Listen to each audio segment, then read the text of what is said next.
Google Peskies Pest Control Montgomery. No bug will survive.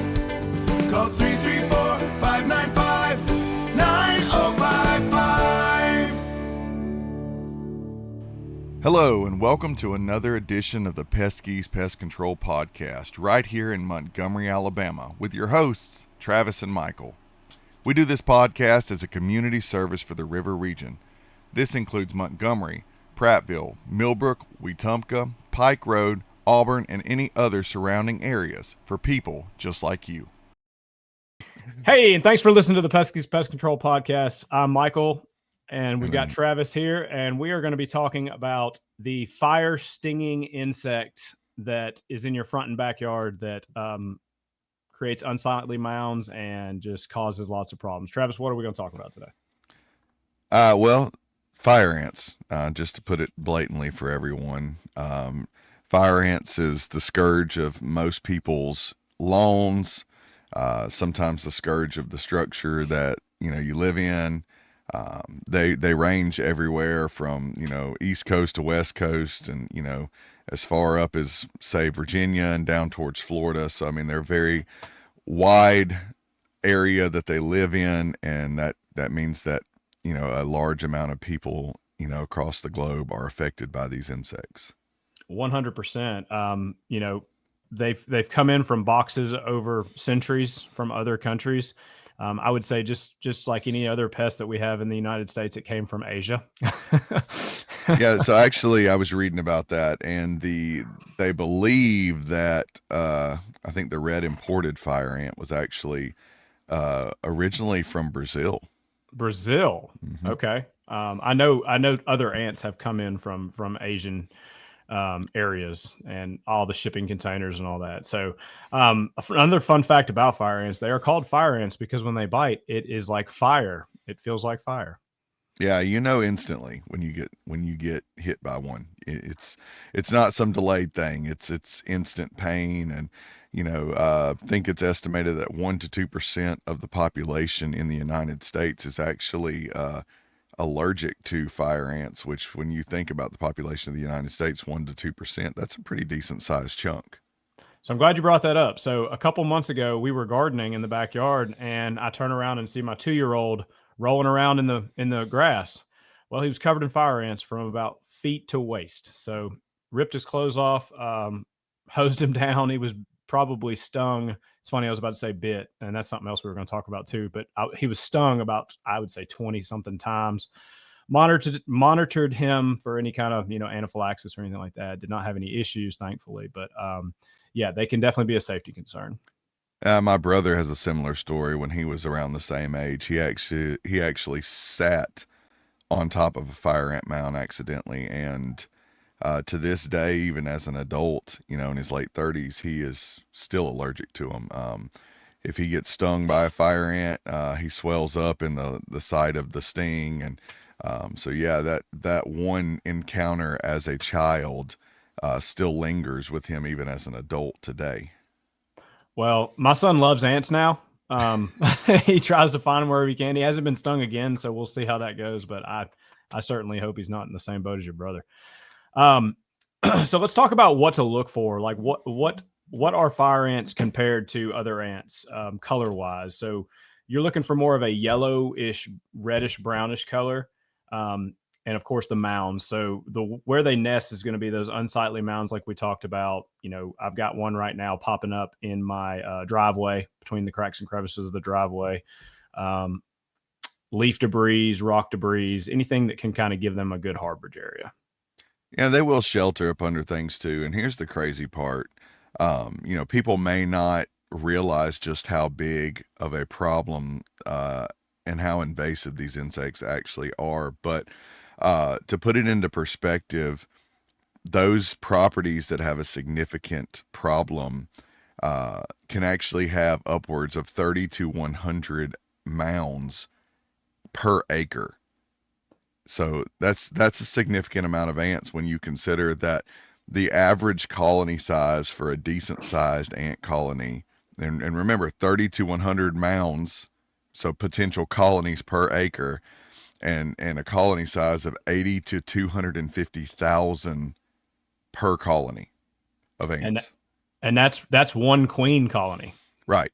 Exactly. So, I mean, when you really think about it, if you had it on the high end of 250,000 ants, and let's just say you had 80 mounds, you're talking about 20 million ants in 1 acre of property. That's a lot of ants. just to put it into perspective, right? Well, that's why I try to let people know, if you have one fire ant bed, typically there's going to be more, whether it's on your property or your neighbor's property. But again, that's a lot of ants. And the crazy thing too is that queen is producing upwards of 1,500 ants per day. Right. That's a significant amount of population ballooning in a very short amount of time. That's right. So let's talk about some other. We talked about the safety aspect of it. Let's just talk about the yard. So I know, I've got Bermuda grass in the front yard, and we actually just did a fire ant treatment at my house and starting to see results within about 3 days, but they will ruin your grass. Right.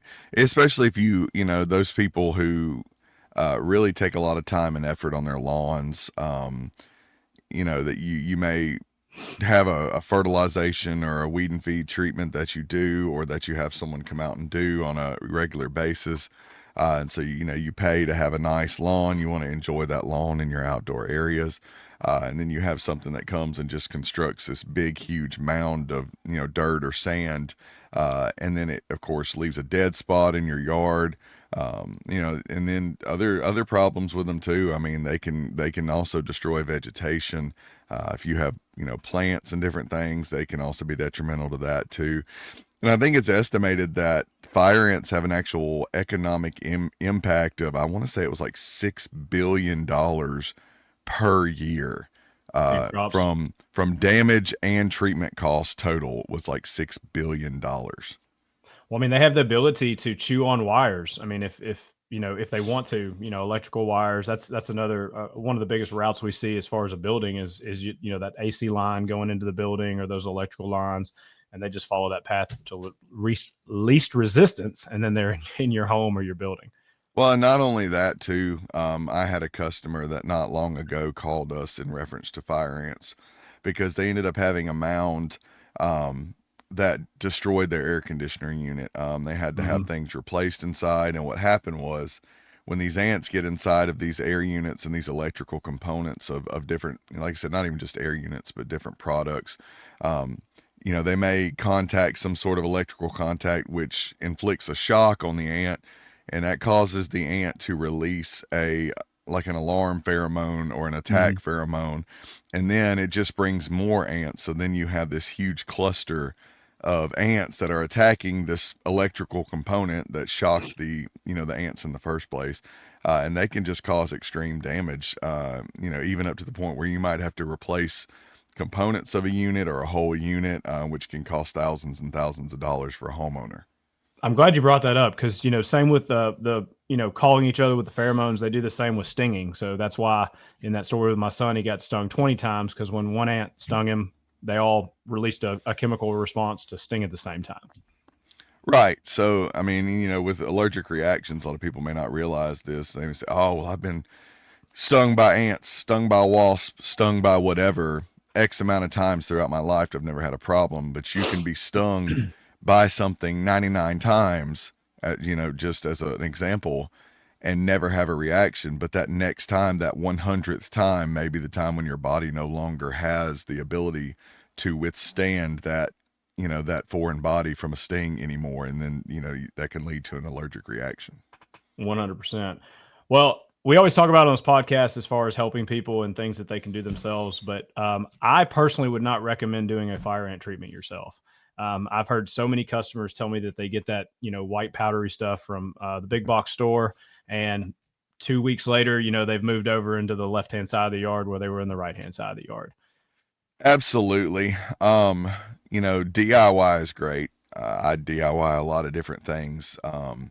Fire ants, or just ants in general, can be something that are difficult to just tackle on your own, because if ants know that something is a killer to them or something is a danger to them, then they just may up and relocate. So, some of these products that I've said it 1,000 times on this podcast and to many other of my customers is that just because something says it can be used to kill an insect doesn't mean it should be used to kill an insect. So, whereas if you do some sort of drench on a mound with something that says it kills ants, and then all of a sudden, a couple of days later, here's this new mound popping up, X amount of distance away from where you treated the other one because they've just moved.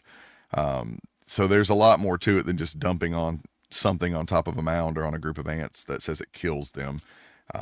We use various methods from baits to broadcast treatments over lawns. I mean, one of our most popular treatments, as you know, and I do it on my yard as well, is our fire ant treatment that broadcasts across the entire lawn that lasts for up to a year. Mm-hmm. And it's amazing. I was just walking through my yard the other day. Back this spring, we had we had fire ant mounds popping up all over the place. And my kids run around in the yard just like yours do. So I treated, and I literally was just looking around the other day and I realized it dawned on me.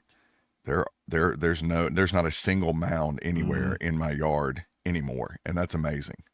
That's a huge bonus. Like I said, we just treated 3 days ago, and it's funny because you typically, I think it's 14 days is when you start to see something. But when you're seeing dead ant mounds in your yard in 3 days, that's pretty impressive. And then having that 1 year warranty that we cover, if there's an ant bed, we'll come take care of it, retreat, whatever we need to do to get that problem solved. Absolutely. And that's why typically what happens is when we have a customer that goes with us for a lawn fire ant treatment, you normally get that call back the next year and ask, hey, when are you coming back to do it again? I got a customer that they really are fearful that their grandbabies that, come and stay with them from out of town are going to get out there in the yard and play. And they've got a really nice plush lawn. So, sometimes those mounds may not peek over the top of the grass. You may not see them, and inadvertently you'll step in them or stand in them before you realize that you're doing that. And they don't want their grandbabies stung. So they will call. Yeah, I know. Right. They call every single year. I think this year was year 3 or 4 that we've done that for them, and they religiously love it. Hello, and thank you for listening to another edition of the Peskies Pest Control Podcast with your hosts, Travis and Michael. If you have any questions in reference to what we discussed today, give us a call at 334-595-9055, and you can ask for me, Travis McGowin. I'll be more than happy to speak with you. Make sure you share this podcast with your friends and family, and subscribe to us on Apple, Amazon, Spotify, and any of the other major streaming platforms. Thanks, and we'll see you next time. Google Peskies Pest